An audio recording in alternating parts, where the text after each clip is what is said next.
আজকে ছিল সানডে, আর বরাবরই আমার প্রত্যেক দিনই রুটি হয়, তো সানডেতে হয় না। তো আজকে করলাম, কারণ এই কয়দিন খুব রিচ খাওয়া হয়েছে। আর এই যে আমার সোনা এখানে, ওর তো প্রত্যেক দিনই আমি রুটি করবো, আর ওইখানে দাঁড়িয়ে দাঁড়িয়ে আমার সাথে বকর বকর করবে। এটাই আমার দেখতে দেখতে রুটি হয়ে যায়। আর আমরা সবাই আজকে দুধ রুটি খাবো। এই যে ওদের দুজনারটা মেখেছি, মেখে আমার হাত দেখো লাল। গরম গরমটা মাখলে কি হয়, একদম কাদা কাদা হয়ে যায়, কিন্তু আমারটা আর মাখতে পারিনি। তারপর এখানে লাঞ্চ আর ডিনারের সমস্ত কমপ্লিট খাবার দাবার বানিয়ে রান্নাঘর ক্লিন করে পুজো টুজো দিয়ে নিয়ে আজকে খুব তাড়াতাড়ি আমার সব কিছু হয়ে গেছিলো।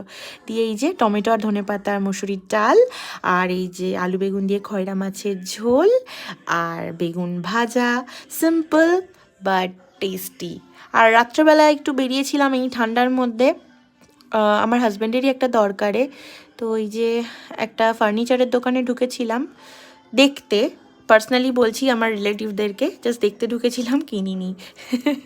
অনেকে বলবে তাই জন্যই বললাম। তারপরে রাত্রেবেলা খুব মানে আইসক্রিমের বাড়ি এসে আইসক্রিমের ক্রেভিং উঠেছিল, তো ও তাড়াতাড়ি গিয়ে আবার রাত্রেবেলা আমার জন্য আইসক্রিম নিয়ে আসলো। এইটাই হচ্ছে কেয়ারিং হাজব্যান্ড। ও অত মুখে কিছু বলে না, বাট এইভাবে হয় আর কি। তো এই যে এনাকে না দিলে কি হয়।